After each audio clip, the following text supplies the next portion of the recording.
It was really clear to me if we were going to be telling hard truths, that we needed to address the hard truths about our own history and our own role in colonization as museums, and that we were telling truths here, and truth isn't always easy, but it needs to be told.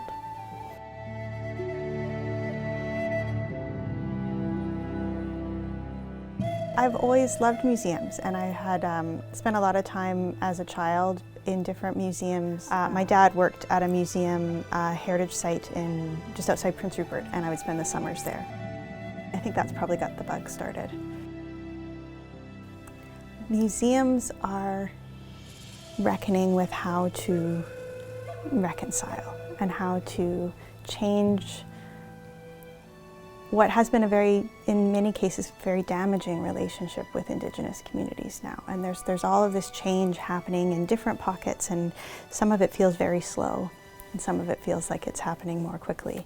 And I really hoped with this exhibit to tell a bit of that hard truth story about the role museums have played in a way that everyone can understand, not just the people working in museums, but also show a bit of an example of how to do things differently and in a good way.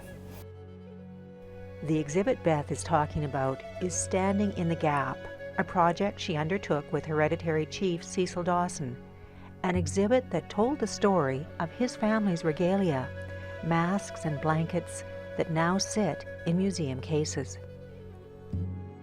Every time we come into a museum and look at our masks, it is a grieving thing,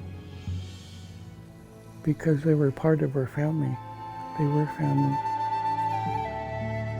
I've been really fortunate that, and privileged, I've been able to witness several potlatches with my work at the museum. And once you've seen those masks being danced and being used and telling the stories that they are created to tell, it's very apparent that there's many, many levels. Yes, they are beautiful physical things, but the intangible properties, and when they are brought to life by being danced in the big house with the light of the fire, and it takes you away, and it's very clear that there's a lot more to them than just their physical presence.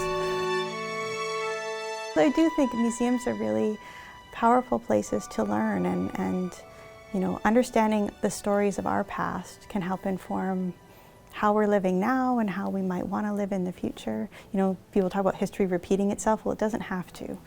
If there's something you don't want to repeat, you know, what does reconciliation mean? What can you do for that? And I think it's every person can have an impact in their immediate circle, in their immediate life, and some because of our roles will be bigger than others because of how we can impact. But I think if everybody makes an effort, real impacts can happen. We have to live together. We have to find somewhere in the middle to reconcile and to be in a conversation. 10 years ago, we couldn't even talk about this, so I'm very, very encouraged